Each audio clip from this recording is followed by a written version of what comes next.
রাখো। কি এটা? Divorce letter. তো তোমার হাতে কেন? আমার ডিভোর্স লেটার তো আমার হাতেই থাকবে। নাও। এই সুমি, কি ব্যাপার, চিল্লাচিল্লি করতেছো কেন? সুমিকে ডাকবো। সুমিরে ডাকবো কেন? কেন আসবে না? আপনি যে বলেন যে ওর হাজবেন্ড এসেছে। কিসের হাজবেন্ড?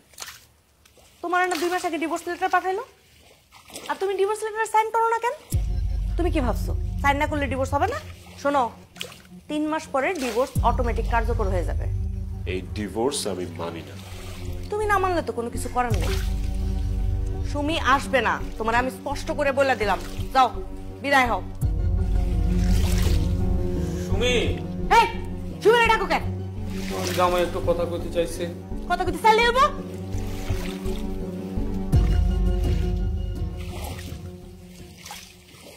আসছো তাহলে?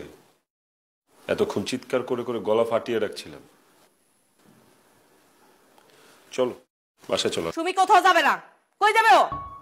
সরি, আমার ওয়াইফকে আমি আমার সাথে আমার বাসায় নিয়ে যাব। আপনি কে? ডিসিশন দেওয়ার আপনি কে? হ্যাঁ, প্লিজ আমাদের মাঝখানে আসবেন। চলো সুমি। আমার মা যেটা বলবে সেটাই। হইছে? শুনছো? যাও, এবার বিদায় হও। আমার অপরাধ কি সুমি? আমার সাথে সংসার না করার মতো অপরাধটা কি করেছি আমি? ওকে বলো। তুমি কি আমার কথা শুনতেছো? বিদায় হবো নাকি ঘাট ধাক্কা দিয়ে বের করবো? আপনার মতো শাশুড়িদের জন্য, আপনার মতো শাশুড়িদের জন্য হাজার হাজার ছেলের সংসারটা নষ্ট হয়, ধূলিসাৎ হয়ে যায়, শুধুমাত্র আপনার মতো এরকম দজ্জাল শাশুড়িদের জন্য। আপনাদের মতো শাশুড়িদের প্রধান সমস্যা কি জানেন? আপনারা আপনাদের ঘর যেভাবে চালান, আপনারা চিন্তা করেন আপনাদের মেয়ের সংসার ওইভাবেই চলবে। যখন দেখেন যে আপনার মন মতো আপনার মেয়ের সংসার চলে না, তখনই আপনি মেয়ের সংসারে যে ঝামেলাটা তৈরি করেন। এত লেকচার দিতেছো কেন? হ্যাঁ, তুমি কি কানে শুনো না? তোমার আমি বারবার বলতেছি বাইরে যেতে, বাইরে না কেন? যাবো যাবো, আমি যাব, আরেকটা ইউএস এর জামাই আসবে।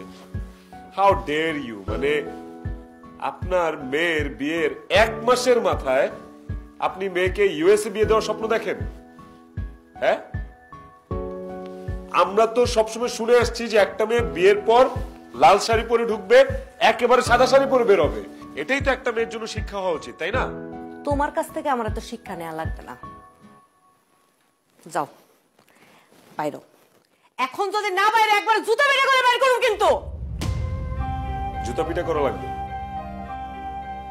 কংগ্রেচুলেশন, বরাবরের মতোই আপনার মতো দরজাল শাশুড়িরা এভাবেই জিতে যায়। আমার কি হবে?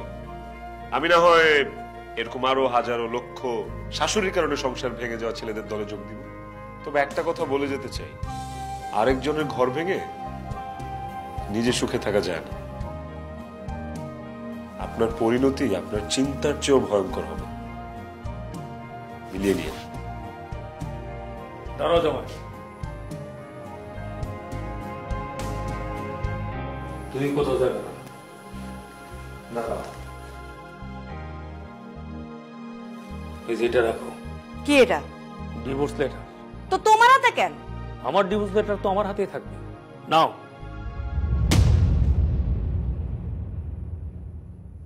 ধরো। শোনো, যেদিন তুমি আমার মেয়ের ডিভোর্স লেটার লিখছো, সেদিন আমিও লিখছি ডিভোর্স লেটার তোমাকে দেওয়ার জন্য। যেদিন আমার মেয়ের 60 দিন হবে, সেদিন তোমারও 60 দিন। যেদিন 90 দিন হবে, সেদিন তোমারও 90 দিন হবে। আমি শুধু আজকের এই দিনটার জন্য অপেক্ষা ছিলাম। বুঝতে পারছো? আমি অনেকবার তোমাকে বারণ করছি, অনেকবার তোমাকে বোঝানোর চেষ্টা করছি যে দেখো, আমাদের একটা মাত্র মেয়ে, সে ভালোবেসে বিয়ে করছে, তার সংসারটার মধ্যে তুমি এভাবে নাক গলাইও না, তার সংসারটার এভাবে ভাঙো না।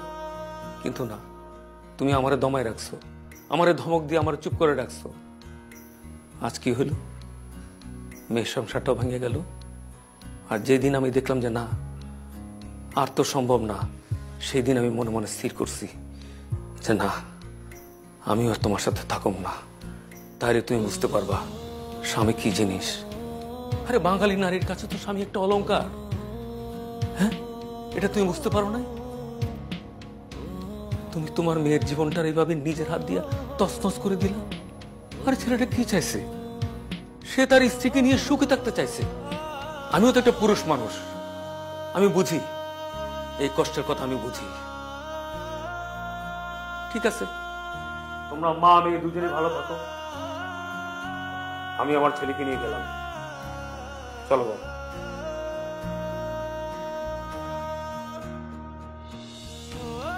মা, বাবা এটা কি বললো? বাবা বাবা তোমাকে ডিভোর্স দিল? মানে আমি তো এই বুড়া বয়সে স্বামী হারা হয়ে গেলাম। আমি এখন কই যাবো এই বুড়া বয়সে? মা তুমি এ কথা বলছো?